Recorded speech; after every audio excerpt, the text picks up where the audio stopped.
ज्ञानामृत के पिपासु मुमुक्षु आत्म साथियों को संबोधि श्री का जय जिनेन्द्र नमस्कार। समय सार नाटक में हमारा चौथा अधिकार पुण्य पाप एकत्व द्वार चल रहा है और इसमें गुरु और शिष्य के प्रश्नोत्तर वार्तालाप चल रहे हैं। शिष्य अपना जो प्रश्न है गुरु के समक्ष रखता है और गुरु उसका उत्तर देते हैं। इसी प्रश्नोत्तर के सिलसिले में अब गुरु बता रहे हैं कि केवल सिर्फ ज्ञान और वहाँ पे कुछ ना रहे, ज्ञान के सिवा कोई दूसरा तत्व ना रहे, वो ज्ञान मात्र ही मोक्ष का मार्ग है। इसलिए शुभ और अशुभ दोनों प्रकार की क्रियाओं का निषेध किया गया है। तो क्या कहते हैं गुरु? मुक्ति के साधक को बाधक कर्म सब, आत्मा अनादि को कर्म माही लोक्यो है। एते पर कहे जो कि पाप बुरो पुण्य भलो, सोई महामूढ़ मुख मार्ग सो चुक्यो है। सम्यक स्वभाव लिए हिये में प्रगट्यो ज्ञान, उड़द उमंगी चलियो काहू पे न रुक्यो है। आरसी सो उज्जवल बनारसी कहत आपु, कारण स्वरूप है के कारज सो ढुक्यो है। देखिए, इसमें बताया गया है सवैये में कि केवल ज्ञान ही मोक्ष के मार्ग की ओर बढ़ाता है और वह ज्ञान जिसके अंदर किसी भी प्रकार का पर का भाव नहीं हो, वह ही ज्ञान आत्मस्वरूप को दिखाने वाला है, आत्मस्वरूप को अनुभूति कराने वाला है। क्या कहते हैं? मुक्ति के साधक को बाधक कर्म सब। जो वास्तव में मोक्ष का साधक है, मुमुक्षु है, उसके लिए सारी ही क्रियाएं और सभी कर्म उसके बाधक होते हैं, रास्ते में रुकावट बनते हैं। आत्मा अनादि को कर्म माही लुक्यो है और अनादिकाल से हमारा आत्मस्वरूप वो कर्मों के आवरण में छुपा हुआ है। लुक्यो माने छिपा हुआ, यानी कर्मों के आवरण ने हमारे आत्मस्वरूप को ढका हुआ है। अनादि से यही चल रहा है और इसीलिए हम जन्म मरण करते आ रहे हैं। एते पर कहे जो कि पाप बुरो पुण्य भलो, और इतने समझने के बाद भी अगर कोई कहता है कि पाप बुरा है और पुण्य अच्छा है, सोई महामूढ़ मुख मार्ग सो चुक्यो है। ऐसा कहने वाला महामूर्ख है वो, और उसको समझना चाहिए। उसके बारे में कहते हैं कि वो मोक्ष मार्ग से हट गया, च्युत हो गया, मतलब भूल गया मोक्ष मार्ग को, भटक गया उससे। सम्यक स्वभाव लिए हिय में प्रगट्यो ज्ञान, और जब उसके हृदय में, यानी वो जो कह रहा था कि पुण्य बुरा अच्छा है और पाप बुरा है, ऐसा जो कहने वाला महामूर्ख कहलाया था, वही व्यक्ति एक समय ऐसा आता है कि उसका सम्यक स्वभाव हो जाता है, आत्मा की ओर उसकी दृष्टि मुड़ जाती है। सम्यक स्वभाव लिए हिय में प्रगट्यो ज्ञान, और ज्ञान कहीं बाहर से तो आता नहीं है। जो अंदर में पर्दे की ओट में आवरणों में छिपा हुआ था, वही ज्ञान आवरण हटने से, आवरण कमज़ोर पड़ने से वही ज्ञान प्रकट हो जाता है। उरध उमंगी चलियो काहू पे न रुक्यो है, और जब आत्मा की ओर दृष्टि हो जाती है, वो सम्यक ज्ञान प्रकट हो जाता है, तो फिर तो वो ऊर्ध्व दिशा में जाता है, यानी ऊपर की ओर चलता है। उमंग भर के ऊपर की ओर चलता है, और फिर किसी की ऐसी ताकत नहीं जो उसको ऊपर की ओर गति करने से रोक ले। काहू पे ना रुक्यो है। आरसी सा उज्जवल बनारसी कहत आपू, कारण स्वरूप के कारज सो ढुक्यो है। और बनारसी दास जी कह रहे हैं कि आरसी सो उज्जवल, आरसी कहते हैं दर्पण को, जैसे उज्ज्वल दर्पण होता है जिसमें कोई मैल नहीं होता। मैल वाला दर्पण होगा तो उसमें प्रतिबिंब धुंधला दिखेगा ना, लेकिन जिसका तल, दर्पण का तल निर्मल होगा, एकदम स्पष्ट दिखने वाला, तो वो उज्ज्वल उज्ज्वल तल जो है वो उज्ज्वल ही उसका चित्र दिखाएगा। तो ऐसा ऐसा हमारा ज्ञान जब आत्मा के उस द्रव्यार्थिक ने अभेद आत्मा को, घन पिंड आत्मा को, गुणों के पिंड आत्मा को, जब वो अभेद ज्ञान उसको अभेद होकर छूता है, उसका स्पर्श करता है, उसमें अपनापन करता है, तो वह आरसी जैसा उज्ज्वल, दर्पण जैसा उज्ज्वल, जैसे उज्ज्वल दर्पण होता है उस प्रकार से उसमें सब झलकने लगता है। लोक अलोक, प्रच्छन्न, क्षेत्र से प्रच्छन्न, काल से प्रच्छन्न, भाव से प्रच्छन्न। क्या बोल गई मैं? क्षेत्र से प्रच्छन्न। क्षेत्र से प्रच्छन्न का मतलब है कि स्थान, यानी यहाँ बैठा बैठा वो दूसरे स्थानों का भी देख रहा है सब कुछ, उसके लिए कोई छिपावट नहीं, कोई बचा हुआ रहस्य नहीं। क्षेत्र से प्रच्छन्न ज्ञान वो भी उसको दिखता है, और काल से प्रच्छन्न यानी भूतकाल का भी दिखता है, वर्तमान काल का भी दिखता है, भविष्य काल का भी दिखता है, यानी उसके लिए काल की कोई बाधा नहीं है। और भाव से प्रच्छन्न, भाव से प्रच्छन्न का मतलब है कि सूक्ष्मता इतनी होती है उस ज्ञान में कि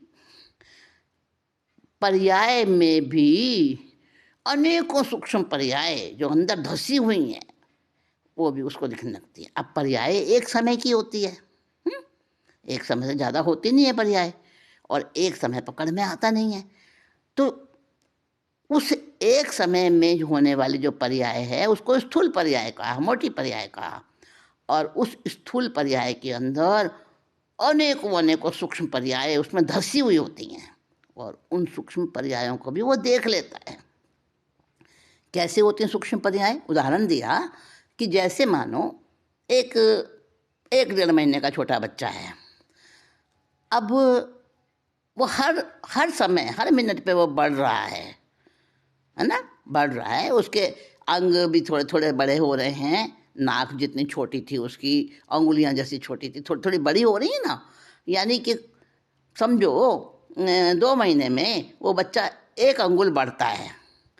अब जो व्यक्ति 2 महीने बाद उस बच्चे को देखता है ना, उसे तो पता लग जाता है ये बच्चा बड़ा हो गया थोड़ा सा, लेकिन जो हर समय उस बच्चे के आसपास में रहते हैं उनको वो बढ़ता हुआ नजर नहीं आता, क्योंकि वो उसकी वृद्धि, उसकी बढ़त जो हो रही है, ग्रोथ हो रही है उस बच्चे की, वो इतनी सूक्ष्म हो रही है, यद्यपि वो हर समय बढ़ रहा है, सांस सांस में बढ़ रहा है, लेकिन फिर भी इतनी सूक्ष्म है उसकी ग्रोथ कि वो पकड़ में आनी मुश्किल है।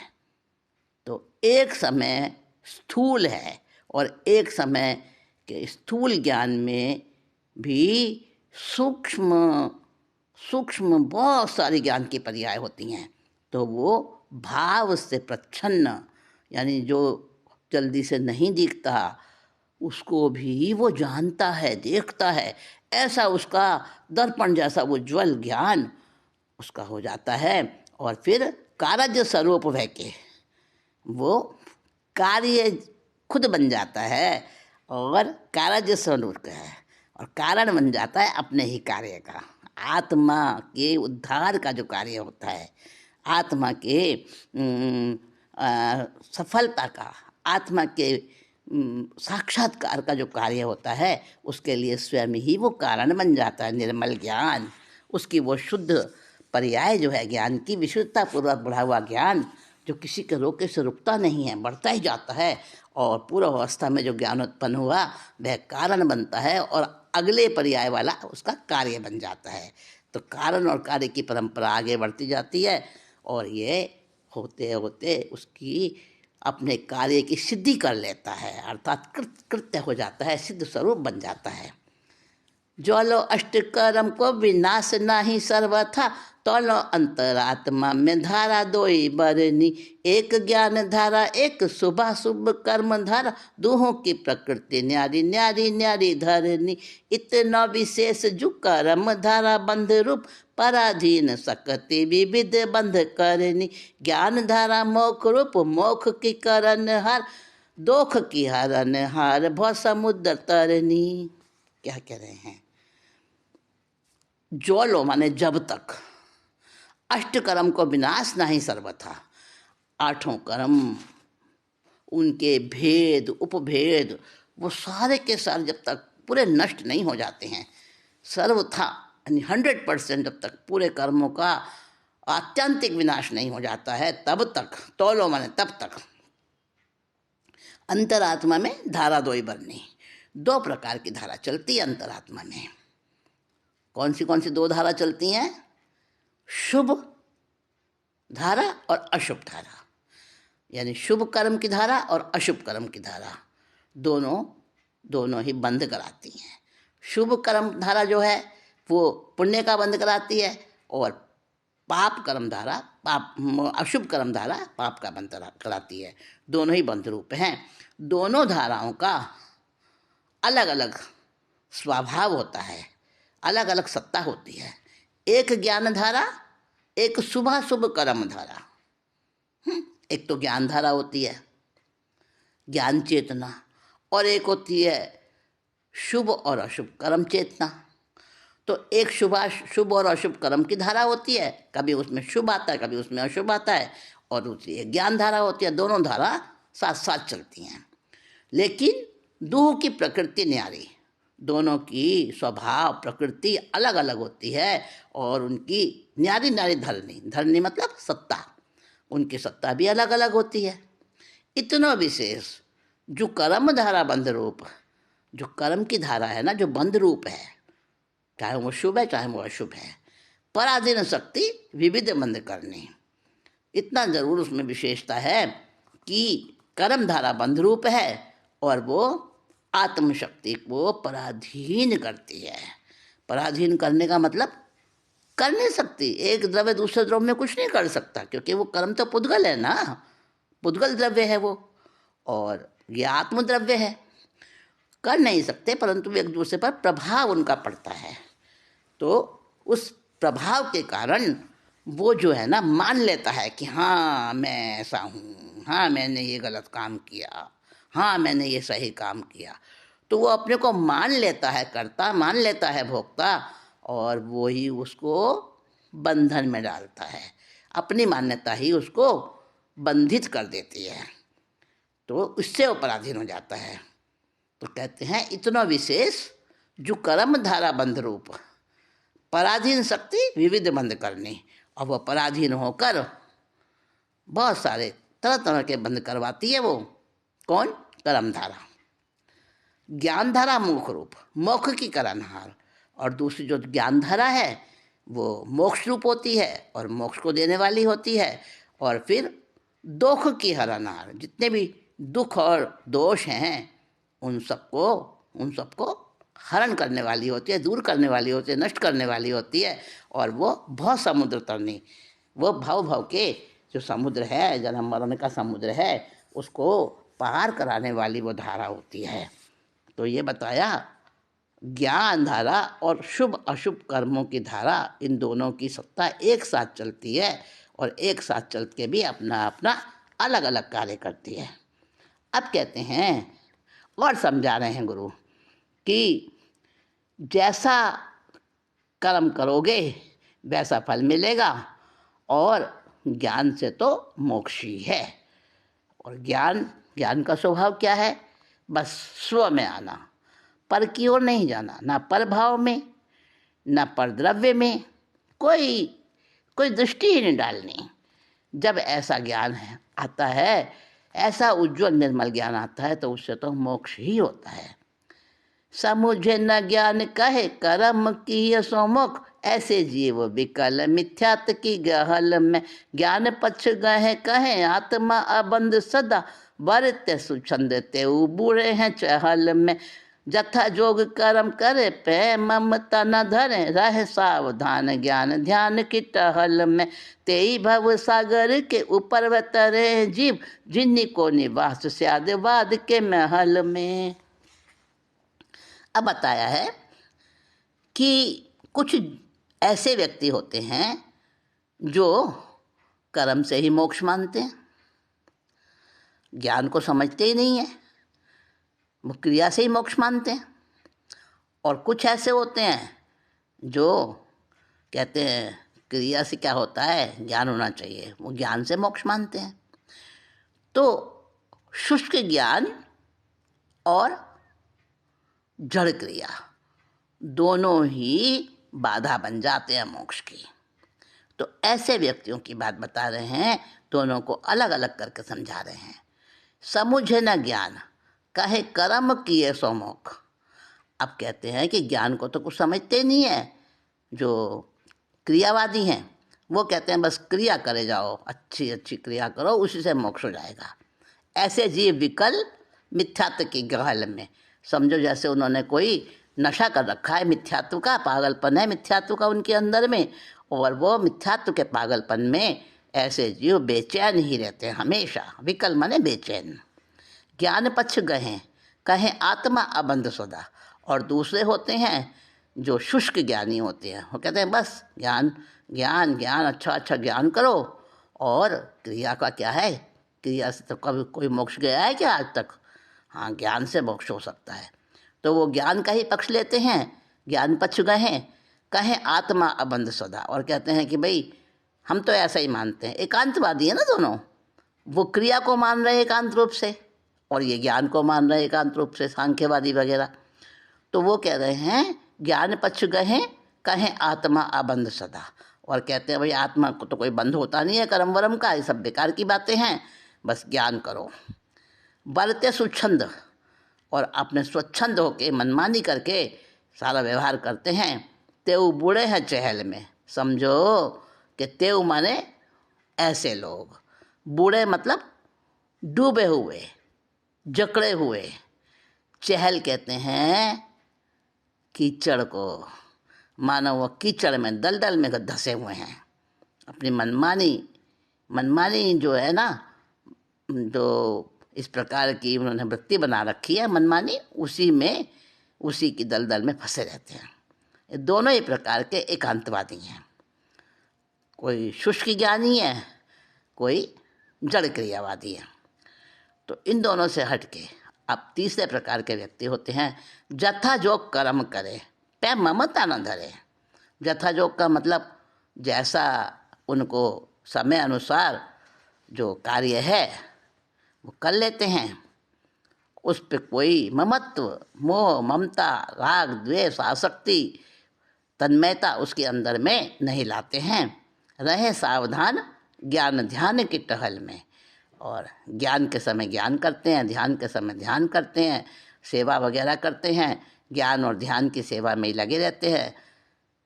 और ना उनके अंदर अहंकार होता है, ना उनके अंदर आसक्ति होती है, ना उनके अंदर परिग्रह होता है, यानी वो विचारों का परिग्रह भी नहीं करते हैं।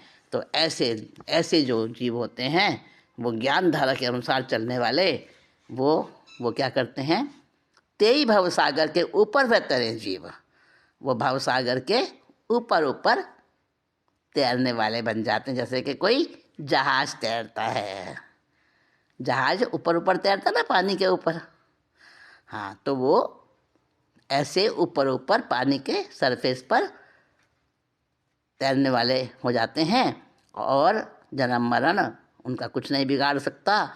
जिन्हीं को निवास स्यादवाद के महल में, जो स्यादवाद के महल में रहते हैं। अब स्यादवाद क्या है? स्यादवाद है कि हर बात को वो जो है किसी अपेक्षा से, और अपेक्षा से मानना ही जो है फंडामेंटल ट्रुथ है, यानी वही सत्य है, वही सत्य है। और जो अपेक्षा को नहीं मानते, उनका सत्य भी रिलेटिव ट्रुथ कहलाता है, यानी वो सच नहीं रहता, झूठ हो जाता है। एक उदाहरण देती हूँ। द्रव्य क्षेत्र काल भाव। द्रव्य क्षेत्र काल भाव का जरूर होता है उसके अंदर विधान। मान लो एक्स नाम का कोई व्यक्ति है, उससे किसी ने पूछा भाई क्या समय हुआ है, अब बज रहे हैं 12 बजने में 2-3 मिनट बाकी हैं मान लो, और उसने क्या दिया 12 बजने वाले हैं।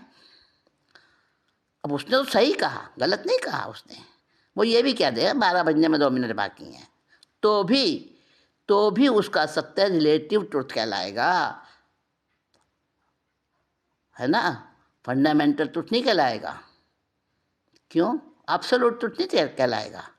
हाँ, अगर कोई कहे सूर्य पूर्व से उदय होता है, ये फंडामेंटल ट्रुथ है, ये एब्सोल्यूट ट्रुथ है, यानी इसको कोई भी झुठला नहीं सकता, ये कभी गलत नहीं होता। किसी भी देश में, किसी भी स्थान में सूर्य हमेशा पूर्व से ही निकलता है, ये फंडामेंटल ट्रुथ है। और समय तो अलग अलग होता है, कहाँ कौन सा। हाँ, उसने ठीक बताया अपने स्थान के हिसाब से, घड़ी के हिसाब से उसने सही बताया, लेकिन हर जगह तो वही समय नहीं होगा ना। हाँ, तो हमारा व्यवहार जो चलता है वो द्रव्य क्षेत्र काल भाव इनसे बंधा हुआ चलता है, और उस बंधे हुए चलने के कारण से क्या होता है, वो स्यादवाद से चूक जाता है। और स्यादवाद क्या कहता है कि एक अपेक्षा से ये भी सत्य है, एक अपेक्षा से कुछ और भी सत्य हो सकता है। अब देखो, उसने घड़ी में टाइम बताया, वो उसकी घड़ी से, उसके नगर के हिसाब से वो टाइम सही है, उस अपेक्षा सही है, लेकिन अमेरिका की अपेक्षा से कहेगा तो बहुत फर्क हो जाएगा। अरे 1000 किलोमीटर दूर से भी समय में फर्क पड़ जाएगा, 500 किलोमीटर में भी फर्क पड़ जाएगा, तो काल की अपेक्षा फर्क हो गया। इसी प्रकार द्रव्य की अपेक्षा से भी फर्क पड़ता है, सच झूठ बन जाता है। तो वहाँ स्यादवाद का मतलब है अपेक्षा पूर्वक बात कही जाए, मेरी अपेक्षा से ये बात सही है, तुम्हारी अपेक्षा से ये बात सत्य हो सकती है। एक अपेक्षा से एक व्यक्ति किसी का भाई है, और बहन की अपेक्षा से तो भाई है, और पत्नी कहेगी तो मेरा पति है, बच्चे कहेंगे हमारा पिता है, बच्चों की अपेक्षा से पिता है, पत्नी की अपेक्षा से पति है, भांजे की अपेक्षा से मामा है, व्यक्ति तो एक ही है ना। तो स्यादवाद का मतलब है कि अपेक्षा से ये सत्य हो भी सकता है, अपेक्षा से कोई दूसरा भी सत्य हो सकता है। तो जो स्यादवाद को मानते हैं, जैन धर्म में स्यादवाद का बड़ा महत्व है। जो स्यादवाद को मानते हैं, स्यादवाद के महल में निवास करते हैं, वो भव सागर के ऊपर में आ जाते हैं, और केंद्र के नज़दीक पहुंचकर बहुत जल्दी तर जाते हैं संसार सागर से। ये पुण्य पाप एकत्र द्वार की बात चल रही है हमारी। पुण्य पाप एकत्र द्वार संभवतः अगली मीटिंग में हम इसका समापन कर देंगे, और आज की मीटिंग में इतना ही कहकर विराम लेती हूँ।